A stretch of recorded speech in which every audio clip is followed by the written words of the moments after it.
think that if they would have gotten, like, try to get bigger streamers to be on their side and to not stream that day, then they definitely would have noticed it. But if it's a bunch of small streamers and maybe a couple thousand views lower, they probably didn't notice.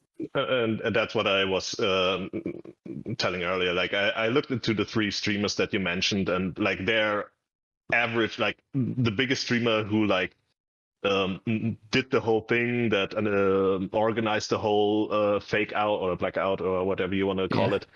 She's average about 100+ viewers. So she's considered a small streamer, and not even a big partner streamer. It's a very small partner streamer. So there is absolutely no way. Like, obviously Twitch noticed that there is something going on, but it wouldn't affect them in any kind of thing, because the big streamers, as Red already noticed, is the big streamers don't care because they have to stream. That's their job. Right, it's their job. When it's their job, like I said, there are employees and they have to stream. If they don't stream, they can literally get striked by Twitch for it. But the thing is, if they take off, a lot of them know one day off means a lot of view counts down. So they literally can't do that if they're not really being affected by the whole thing.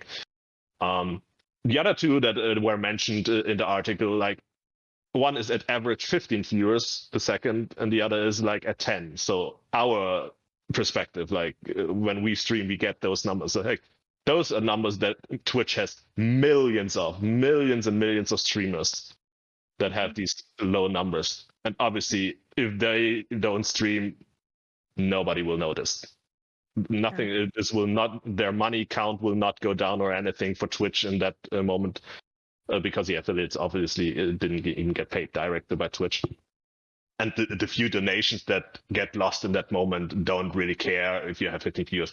If some big streamer that gets like 80,000 views, like, does not stream for a few days, that will get noticed, and Twitch would instantly get to them and tell them that they can't do that, even though they know that they shouldn't, because it hurts themselves the most. And plus, I don't think they were even noticed, because that was like around when school basically started for some people, and plus, like, people's time zones are around the world that people can't go on Twitch and view their favorite streamers, whatever it is, depending on the day.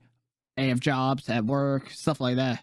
But well, and like Daniel's saying, like, this is a lot of people's living when they're up there in views. Like, this is their life. Like, that's how they survive. And they can agree that Twitch hate raids are wrong, but in reality, they need the money. Like, one day of streaming can like fuck up their whole month, because they only get paid once a month.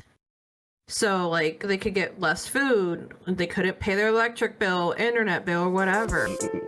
Telling earlier, like, I looked into the 3 streamers that you mentioned, and like their average, like the biggest streamer who like did the whole thing,